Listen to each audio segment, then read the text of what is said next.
Assalamualaikum warahmatullahi wabarakatuh. Perkenalkan, nama saya Farhan Nazla Kornisa. Di sini saya ingin menjelaskan tentang analisis laporan keuangan dari PT Indofood Sukses Makmur. Selanjutnya, agenda topik pembahasan yang akan kita bahas dan analisis. Yang pertama ada pengertian laporan keuangan, kedua analisis laporan keuangan, dan yang terakhir kesimpulan. Pengertian laporan keuangan. Laporan keuangan adalah suatu bentuk presentasi terstruktur yang menggambarkan keadaan keuangan dan kinerja finansial suatu entitas. Laporan keuangan ini dibuat untuk memberikan informasi yang cukup relevan mengenai posisi keuangan, kinerja, dan perubahan dalam posisi keuangan suatu perusahaan. Tujuan utama dari laporan keuangan ini adalah memberikan informasi yang bermanfaat bagi para pengguna laporan dalam mengambil keputusan ekonomi. Slide selanjutnya ada analisis laporan keuangan. Analisis laporan keuangan melibatkan pemecahan pos-pos laporan keuangan menjadi informasi yang lebih kecil dan signifikan, serta mengevaluasi hubungan antara data kuantitatif dan non-kuantitatif yang terdapat di dalamnya. Adapun jenis-jenis rasio keuangan digunakan sebagai alat analisis yang bermanfaat hubungan matematis antara jumlah-jumlah tertentu dalam suatu perusahaan. Dengan menggunakan rasio ini, kondisi keuangan perusahaan dapat dinilai baik dalam keadaan yang baik maupun buruk, terutama ketika rasio-rasio tersebut dibandingkan dengan standar rasio yang telah ditetapkan. Menurut Yurike tahun 2013, analisis rasio keuangan melibatkan perbandingan antara angka-angka yang terdapat dalam laporan keuangan dengan membagi suatu angka dengan angka lainnya. Perbandingan ini dapat dilakukan antara komponen-komponen yang ada dalam satu laporan keuangan atau antara komponen-komponen yang terdapat di antara laporan keuangan. Yang pertama ada rasio likuiditas. Rasio likuiditas menunjuk pada kemampuan suatu perusahaan untuk memenuhi kewajiban atau utang jangka pendek. Rasio ini memberikan indikasi sejauh mana perusahaan dapat melunasi utangnya, terutama utang yang jatuh tempo. Rasio likuiditas terdiri dari beberapa indikator. Yang pertama current ratio, yang kedua quick ratio, dan yang terakhir cash ratio. Current ratio atau rasio lancar. Current ratio adalah perbandingan antara aset lancar, current asset, dengan kewajiban lancar, atau yang disebut dengan current liabilitas. Rasio ini mengukur kemampuan perusahaan dalam melunasi utang jangka pendek dalam waktu terdekat.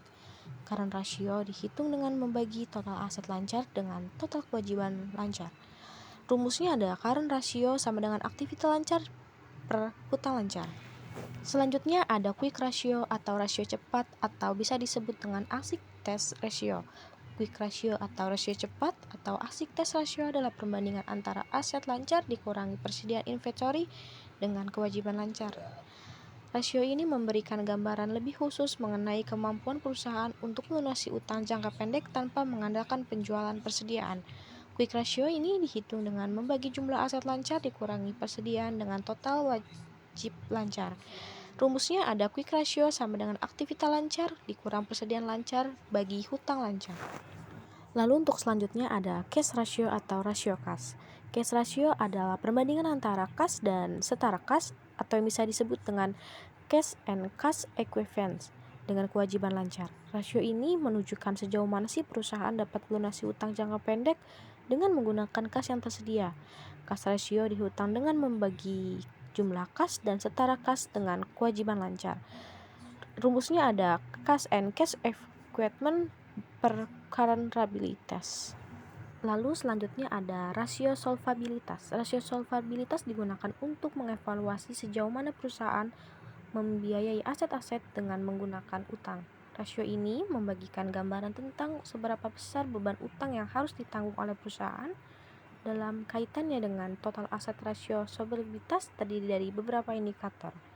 Di antaranya yaitu ada debit to asset ratio atau biasa disebut DAR, adalah perbandingan antara total utang atau total debit dengan total aset perusahaan. Rasio ini ada receivable turn, perputaran piutang menggambarkan profesi aset perusahaan yang didanai oleh hutang.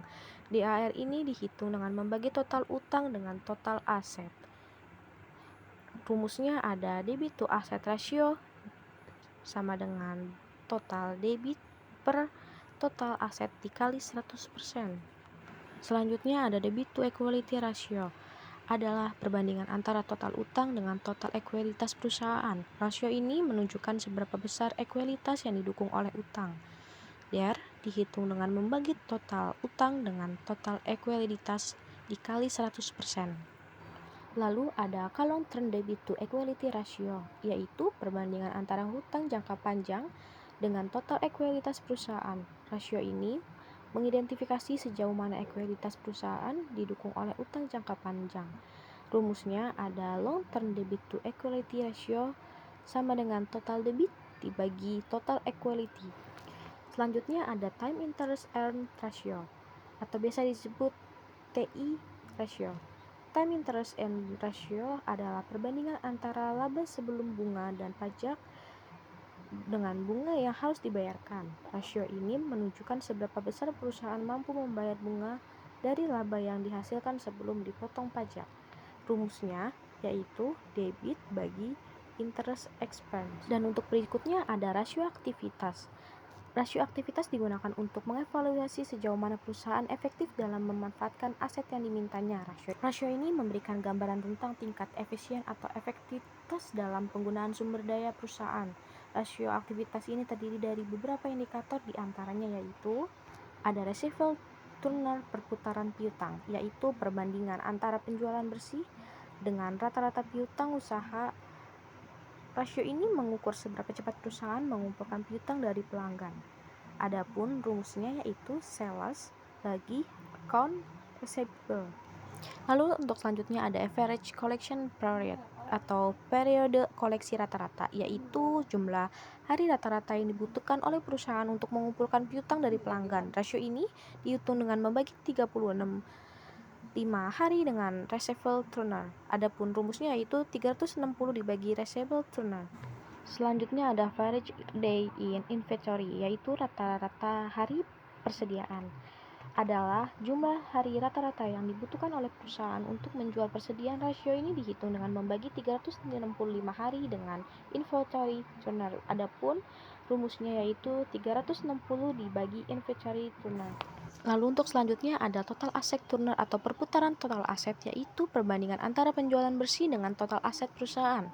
Rasio ini mengukur seberapa efektif perusahaan dalam menggunakan aset-asetnya untuk menghasilkan penjualan. Lalu untuk rumusnya ada sales dibagi total aset.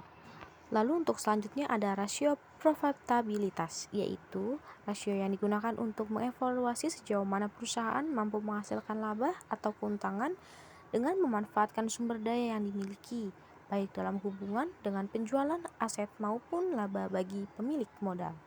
Rasio profitabilitas merupakan indikator penting dalam mengukur kinerja keuangan perusahaan. Terdapat beberapa unsur dalam rasio profitabilitas yang digunakan untuk mengukur kinerja keuangan perusahaan, yaitu ada gross profit margin. Gross profit margin adalah perbandingan antara laba kotor dengan penjualan laba bersih.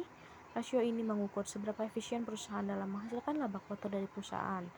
Untuk rumusnya ada net sales dikurang cost of raw materials per net sales. Lalu untuk selanjutnya ada long term debit to equality ratio, yaitu perbandingan antara laba operasional dengan penjualan bersih. Rasio ini mengukur seberapa efisien perusahaan dalam menghasilkan laba operasional dari penjualan setelah dipertimbangkan biaya operasionalnya. Untuk rumusnya ada laba operasi per penjualan dikali 100%. Net profit margin adalah perbandingan antara laba bersih dengan penjualan bersih. Rasio ini mengukur seberapa efisien perusahaan dalam menghasilkan laba bersih dari penjualan setelah mempertimbangkan semua biaya termasuk beban bunga dan pajak. Untuk rumusnya ada laba bersih setelah pajak dibagi penjualan bersih. Lalu selanjutnya ada return on asset atau biasa disebut ROA. Adalah perbandingan antara laba bersih dengan total aset perusahaan. Rasio ini mengukur seberapa efektif perusahaan dalam menggunakan aset-asetnya untuk menghasilkan laba. Untuk rumusnya lihat sendiri ya. Nah, sekarang ada return on quality, yaitu perbandingan antara laba bersih dengan ekualitas pemilik modal. Rasio ini mengukur seberapa efektif perusahaan menghasilkan laba bagi pemilik modal yang diinvestasikan. Untuk rumusnya ada laba bersih setelah pajak per ekualitas pemegang saham. Nah, untuk selanjutnya ada rasio nilai pasar, yaitu rasio keuangan yang digunakan untuk mengevaluasi nilai perusahaan berdasarkan harga saham atau nilai pasar perusahaan di pasar modal. Rasio ini memberikan gambaran tentang bagaimana investor memiliki prospek usaha perusahaan berdasarkan harga sahamnya. Beberapa rasio nilai pasar yang umum digunakan meliputi: yang pertama ada rasio dividend payout ratio, yaitu rasio yang digunakan untuk menilai persentase laba yang diberikan kepada pemegang saham sebagai dividen. Cara menghitung adalah dengan membagi dividen per saham dengan earning per share. Rasio ini memberikan informasi mengenai kebijakan dividen perusahaan dan sejauh mana laba perusahaan dibagi kepada pemegang saham. Dan untuk rumusnya ada total dividends per net income dikali 100. Dan yang kedua ada dividend yield, adalah rasio yang digunakan untuk mengukur tingkat pengembalian yang diperoleh oleh dividen per saham dibanding dengan harga saham. Rasio ini dihitung dengan membagi dividen per saham dengan harga saham. Dividen ini memberikan informasi kepada investor mengenai potensi pendapatan dividen yang diperoleh dari saham. Adapun rumusnya yaitu annual dividend per saham per price per dividend. Lalu yang ketiga ada earning per share, adalah rasio yang digunakan untuk mengukur laba bersih per saham yang dihasilkan oleh perusahaan. Rasio ini dihitung dengan membagi laba bersih dengan jumlah saham yang beredar. EPS digunakan untuk mengevaluasi probabilitas perusahaan dan memberikan gambaran tentang laba yang dapat diperoleh oleh pemegang saham per saham yang dimiliki. Untuk rumusnya adalah laba bersih per jumlah saham biasa yang beredar. Untuk selanjutnya ada price earning ratio atau PER, adalah rasio yang digunakan untuk mengukur harga saham perusahaan relatif terdapat earning per share. Rasio ini dihitung dengan membagi harga saham dengan earning per share. PER digunakan untuk menilai apakah harga saham perusahaan terlalu tinggi atau rendah dibandingkan dengan pendapatan yang dihasilkan perusahaan. Untuk rumusnya ada harga saham per laba bersih dibagi jumlah saham beredar. Nah, untuk rasio terakhir ada price book value ratio, adalah rasio yang digunakan untuk mengukur harga saham perusahaan relatif terhadap nilai buku per saham. Rasio ini dihitung dengan membagi harga saham dengan nilai buku per saham.